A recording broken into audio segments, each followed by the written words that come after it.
So let's talk about plastics. And yes, this is type of pictures we see all the time and we're very aware of.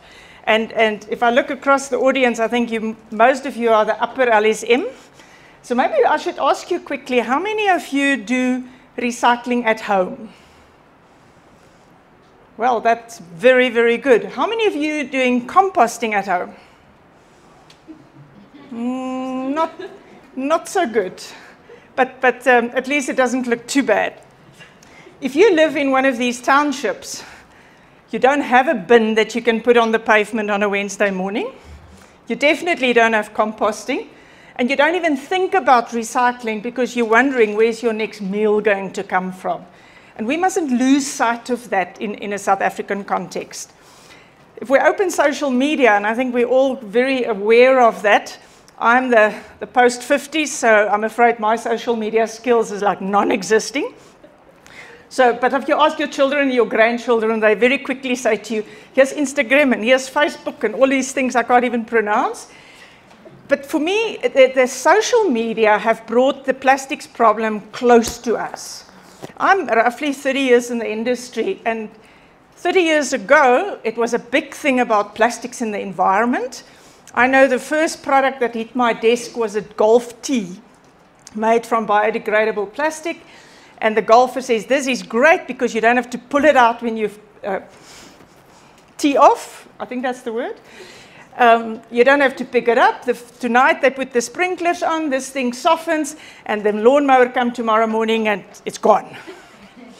And very quickly they realize it's not gone because it's just lying on a golf course. It's not biodegrading. So yeah, maybe we want plastic banned. And I think someone said, yeah, we don't need plastic. Yeah, and that's a little supermarket that I visited in Tanzania, down the road from the hotel I was staying in. And the plastic bag in the front is my own that I had to take with if I wanted to carry anything back to the hotel. That's also a Tanzania picture, and I think it's a bit gory before lunch. So yeah, I think we prefer our products in this type of format. Now, we hear that plastics is used for packaging. And yes, I 100% agree, I think there's too much of it. But why do we have packaging around fruit? And a very recent study, and as Janzi was saying, I work with the Consumer Goods Council. They do a huge study at the moment around food safety. The carbon footprint of a banana, which actually have its own peel around it if you think about it, is about 94% till it hits the shop shelf. The last 6% is the final distribution and getting it to my house. The rest of it is to get it there. So I'm now saying let's take the full 6%, which is not true, but let's take that full 6% is the packaging. So let's leave the packaging. It's really not important because we don't want to end it up in the ocean. The risk that we're going to throw away 94% is suddenly becoming much huger. Is there a word like that? So we need to take that into account. It's easy for us to look at the final step. But what was the role of that packaging? No one sit out there and say, let me put a package around this product because I think it looks good. That was not the reason. It was there to serve a purpose, to make it last longer on the shelf, to make it more hygienic, to make it safer for you as a consumer. Yeah, I think we have overdone it in some cases, but we can't just say, chuck out the baby with the bathwater and we'll solve the problem. That's just products in my shelf. I'm not particularly a Spark person, but I noticed this morning there's a lot of Spark products there. I think ultimately we can say we need packaging. Yeah, maybe not as much. And I take your point of the orange that's been wrapped. That's an internet picture of a 16-penny banana wrapped on a polystyrene in a cling wrap. I 100% agree. The cable on the right bottom corner is a cable that my son ordered from Take a Lot. Why it was bubble wrapped, in a box, in a sleeve, I really don't know. I mean, that was totally, totally overdone. plastic is part of our lives. So if we just step back a little bit and say, let's not only look at packaging. I don't know when last you visit someone in intensive care. The medical aid and the medical funds are paying huge amounts of money to keep you alive. And if you notice the amount of plastic that's keeping you alive, you will. It's nice seeing some of these people from the Free State here. So yeah, what do we do to keep us alive in hospitals? Even that little opening thing they leave in your vein that they're going to do the blood transfer or the food or the drip, that's plastic. I mean, the whole bag is plastic. The stuff going in, the stuff going out, it's all plastic. So if we look at sports, and sorry, I didn't put Siya Kolisi there, but if you look at the whole sport arena and the amount of plastic, if we look at our transport industry, and if you look at our building and construction industry, it's just plastics everywhere. But let's just look at packaging, because I think that's what we said is problematic. It helps with the functionality to help us with our crops. And bananas, if you've driven in Eastern Transvaal area, Mpumalanga, and you see all these banana bags, they're there for a reason. They help with the yield. They help with the time from flower to harvest. I'm sure you've seen the cucumber thing many, many times, and a number of days that little shrink wrap extends the life of that cucumber. The whole thing around chicken, I had some interaction with rainbow chickens again last week. The discoloring of that piece of chicken breast, without that 8-micron piece of plastic over it, it will go brown very quickly. And I mean, that's not even talking about just the stuff and the yuck in around us. The whole thing about water barriers and protection layers. Just a quick comment here. Part of these finding solutions for plastics waste now at the moment, where we have the value chain all in one room. Right about our second meeting, the paper people arrived. We said, hey, you spies here, what are you doing here? And the paper recycler says, listen, your problems in plastics is creating huge problems for us on paper recycling, because all of these plastic-coated paper, which is now seen as the right way to go, is clogging up our recycling systems, and we can't deal with it. So we're here with you to find a solution for your plastic so you can leave our paper alone. So yeah, we mustn't always just think it's simple. I'm driving a Jetta, which is now 5-year-old, the bottom, the Polo. If we just look at the last 30 years, what happened there, the vehicle mass come down 10%. Why? Because of plastic. The fuel consumption improve 8%. And in my case of my Polo, if I'm driving it, it's definitely more than 8%. If my husband drives it, it's like 3%. So SAA is not a good picture for today, so ignore the brand. But if you look at aeroplanes and the fuel saving because of the plastic in there, it saves our lives. I don't know when last you've been in an accident. Firstly, you see all the plastic on the road, but the driver climbs out of the vehicle and he says, shoo, that was bad, or he starts swearing at the taxi driver. So how come? Because it's so much more safe in that vehicle today because of all the plastic.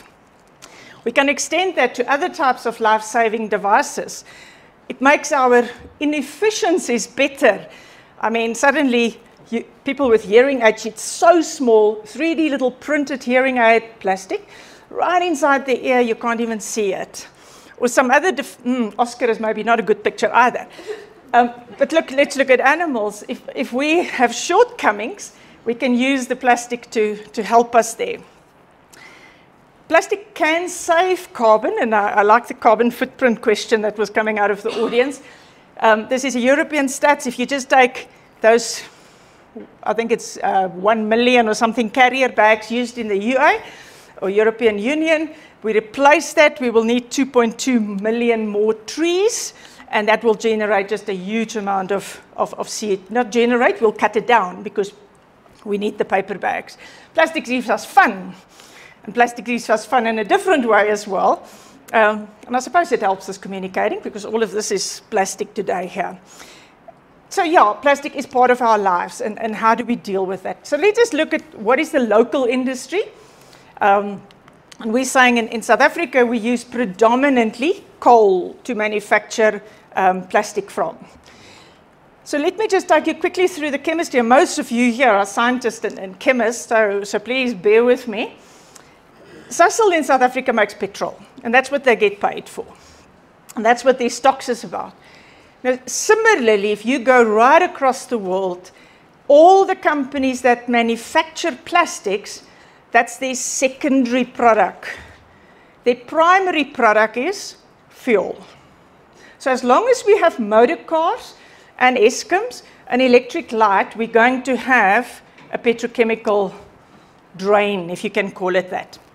Out of that process for Sasol is the ethylene gas, which is a byproduct. Now, I don't know how many of you drive past Sasolburg and Secunda from time to time, and you see those tall chimneys, and if there's a huge flame at the top, I'm saying, hey, hubby, can you see Sasol is not making plastic today?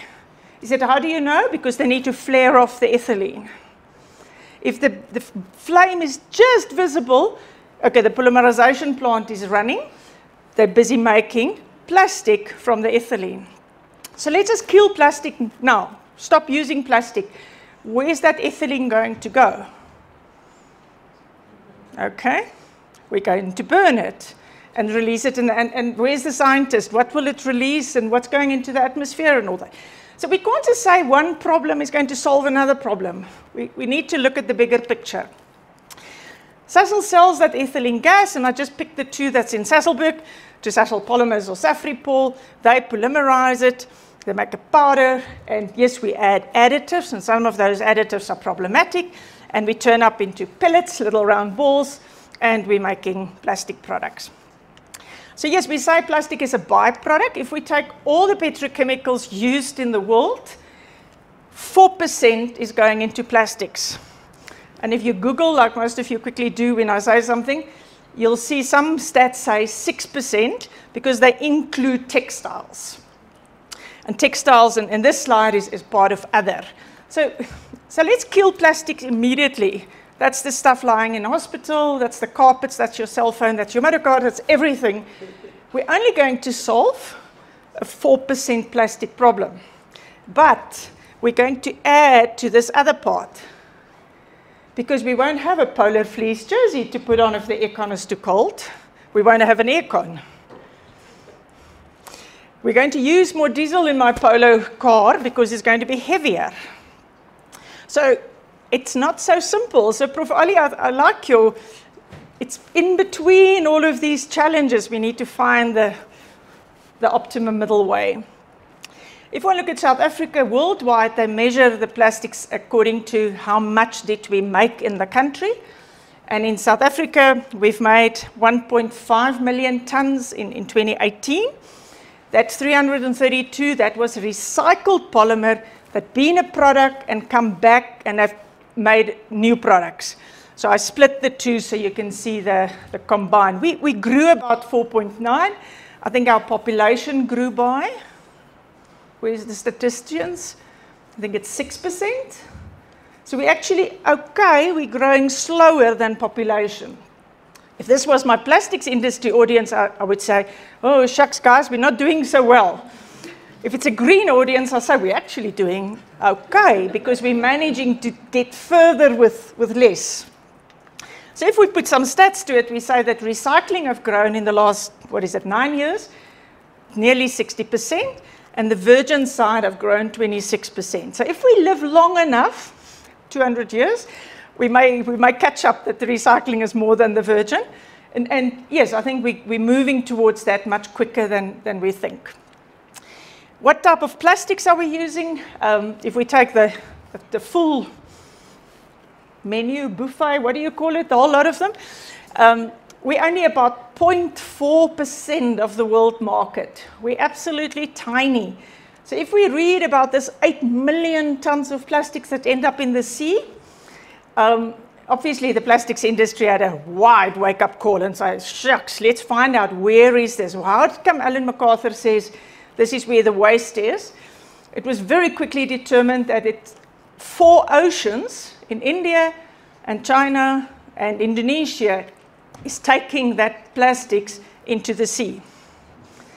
Because the Ganges River is a major waste management facility for India. And there's lots of photographs how the local pick it up, or Durban Solid Waste, or wherever you live, truck collects it from your house, drive to the river, tip. And they say, whoa, it's gone. Okay, next load. And we need to address that, I 100% agree. But living in Midrand, in Gauteng, in South Africa, we have other challenges. My plastic is definitely not ending up in the ocean, I can tell you that. We'll get to that much more. So if one just look at the polymers made in South Africa, the bulk of it is locally made polymer.